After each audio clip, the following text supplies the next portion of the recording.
Abia puntua da gizarte mailako behar bat, ez? Ja badaramatzagu zenbait urte azken legealditik bizikidetza alorrean lanean, hor sortu dira zenbait oinarri eta han eta hemen begiratzeak eta han eta hemen zer dagoen bizitzeak eta ikusteak informazio ematen dizu ze behar egon daitezken edo detektatzeko, ez? Eta horri erantzun modura bai ikusten da momentu garrantzitsu bat dela halako plan estrategiko indartsu bati heltzeko, ez? Bizikidetzaren oinarri horiek poliki-poliki denon artean gizarte mailan sendotzen joateko. Hori da, abiapuntua orain du, eta lehenengo plan hontarako 4 urteko epealdia luzatu da, eta legegintzaldi honetatik harago joango dena, ez? Hori bada puntu garrantzitsutako bat, hau da, plana ez dadila lotu, oraintxe indarrean dagoen gobernuarekin ez dadila lotu, ez da, ondoren etorriko direnek ere konpromisoa har dezatela, orain sortuko diren oinarri hortara. Beraz, abiatzen dugun plan honek 2020-2024 tarteko denbora tartea izango du. Hori da garrantzitsua, ez? Ikustea bizikidetza ez dela egun batetik bestera landu eta indartu daitekeen zerbait, baizik eta denbora behar duela eta espazioak behar dituela, ez? Eta epe ertain luzean lan egiteak hori ekarriko du. Urtebeteko lana izango da prestatzea, 4 fase izango ditu lehenengo plan estrategionen prestaketa, oantxe atariko fasean geundeke, gero elaborazio fase bat egon beharko da, gero adoste bat eta onespenaren fasea, elaborazio eta onespenarena. 2021ko martxoa bitartean egingo dugu lan, eta tarte honetan batez ere bultzatuko dena da, izango da ariketa erraldoi bat hausnarketarako eta elkarrizketarako, ez da.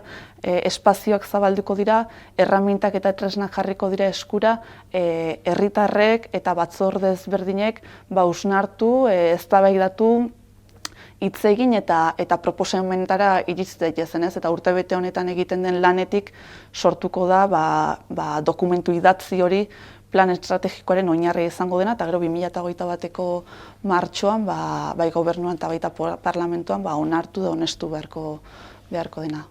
Ari gara askatasunaz, ari gara berdintasunaz, ari gara pluraltasunaz, ez? Eta Nafarroak hori du ederra, ez?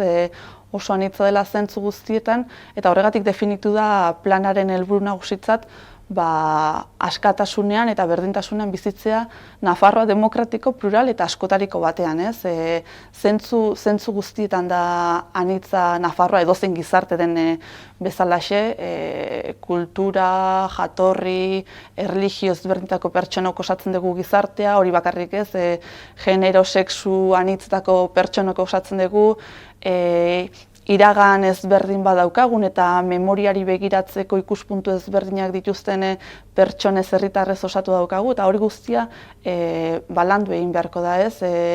Identitate soziopolitiko eta soziolinguistiko anitzeko gizartea da gurea, eta egin behar duguna da, edo egin nahiko genukena da, ezberdintasun horiek, estali ordez, ezberdintasun horiek agerian jarri, eta agerian jartze horretan eztabaidarik eta sortu, ez? Eztabaida positibo bati balioa eman, ez? Askotan ez dakit bildurra izaten dugu eztabaidarako bildurra edo, eta nik uste hori ariketa garrantzitsua dela, ez? Eztabaida horietatik errespetuzko ezberdintasunean oinarrituriko errespetuzko eztabaida horietatik sortuko direlako aberastasunezko proposamenak eta elkar bizitzeko eta elkarrengandik aberasteko proposamenak, ez? Askotan akaso joera dugu, zer da bizikidetza, ez? Bata bestearen ondoan arazorik gabe bizitzea, zerbait gehiago izan beharko luke, ez?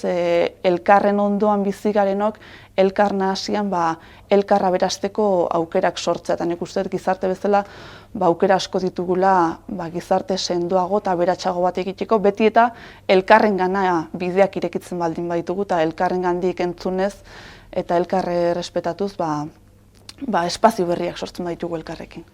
Bai, hori da apustu handienetako bat, hezkuntzarena eta hezkuntzaren bidezko sentsibilizazioarena, etorkizunekoi begira eta gaur egun ere bizi-bizirik gaudenoi begira, ez? Horretan ja dagoeneko lan bat egiten ari gara, baina planak lan egiten ari garen lan guzti horri oraindik eta zentzua handiagoa eta indartzea handiagoa emango dio, ez? Garbi dago memoria kritiko, inklusibo, bestekiko empatizatzea, tolerantzia, demokrazia, kontzeptu hauek guztiak landu egin behar direla, mahai gainen jarri behar direla, eta hezkuntza badela horretarako tresna egokia, ez?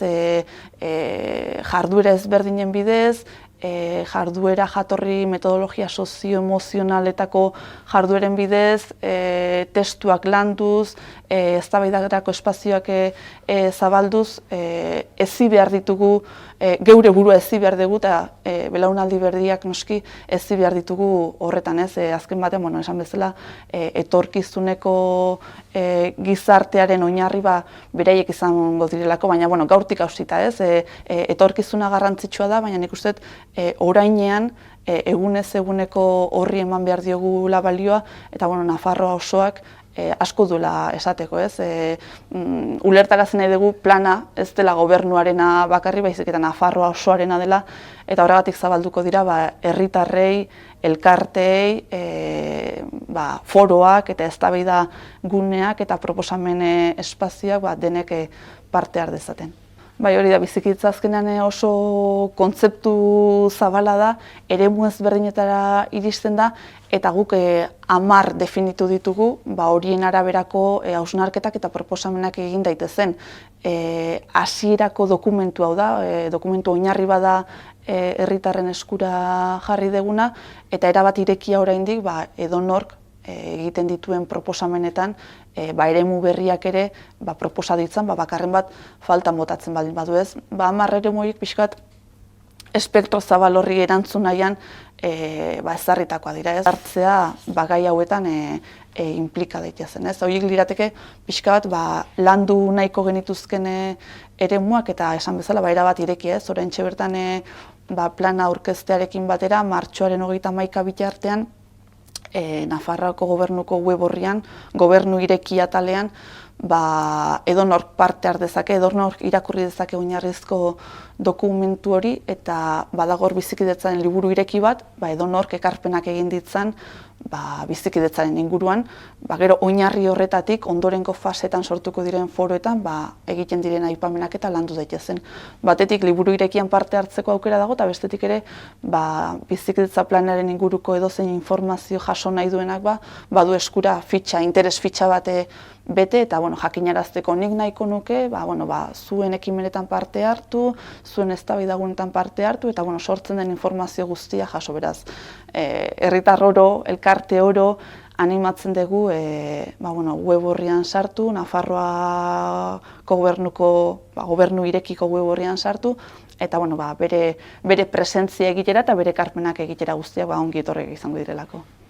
Bai, hori da, egiten ari den lana handia da, zentzu guztietan, bakoitza bere alorretik eta pixkat honek egingo lukena da, hori guztia, dagoen guztia bildu eta espazio berriak sortu, ez? Azkenean honek ahalbidetuko duena diagnostiko ikuspuntu bat ematea aipatu dituzun gai horiek guztiak bilduko dituena, lan asko egin da, lan asko egiten ari da, eta garrantzitsua da hori biltzea kontzientzia orokor bat hartzeko, ez? Eta elkar hartze honetatik, beti ondorioztatzen duguna, ez? Elkartzetik indartu egiten gara, ez? Eta garrantzitsua da bakoitza zertan ari den jakitea, eta hori guztia bildu, eta horri guztiari zentzu ematea. Zentzu horretan, Nafarroako gobernuko departamentu guztiek unibertsitatearekin batera batzorde bat osatuko dute, toki entitateek ere, udalek ere lan handia egiten dutelako beste batzorde bat osatuko dute, eta talde politikok ere beste batzorde bat osatuko dute,